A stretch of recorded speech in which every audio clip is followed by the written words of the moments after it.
సంక్షేమం పుట్టినీళ్ళు తెలుగుదేశం పార్టీ. అరే సైకో గాడు చెడ్డీలు వేసుకుని తిరిగిన రోజులే అన్నగారు సంక్షేమం పరిచయం చేశారు.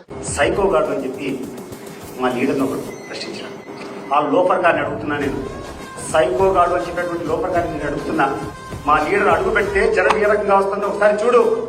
ఈ రోజు పల్నాడులో, నిన్న ఒంగోలు జిల్లాలో, మన అనంతపురం జిల్లాలో, ఆ ముందు రోజు కర్నూలు జిల్లాలో ఎక్కడికి పోతే ఎక్కడ ఆయన అడుగు పెడితే జనం ప్రపంచంగా వస్తున్నారంటే కారణం ఏంటి? అటువంటి వ్యక్తిని పెట్టుకొని నువ్వు సైకో గాడని పిలుస్తావా?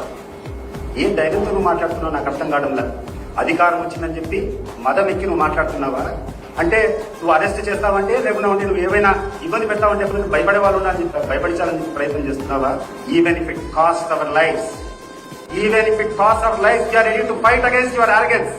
మిస్టర్ గుర్తు పెట్టుకో, ఈ నాలుక నువ్వు కంట్రోల్ పెట్టుకోకుండా ఈ ఇష్టానుసారం మాట్లాడితే సహించేటువంటి పరిస్థితి ఉండదు.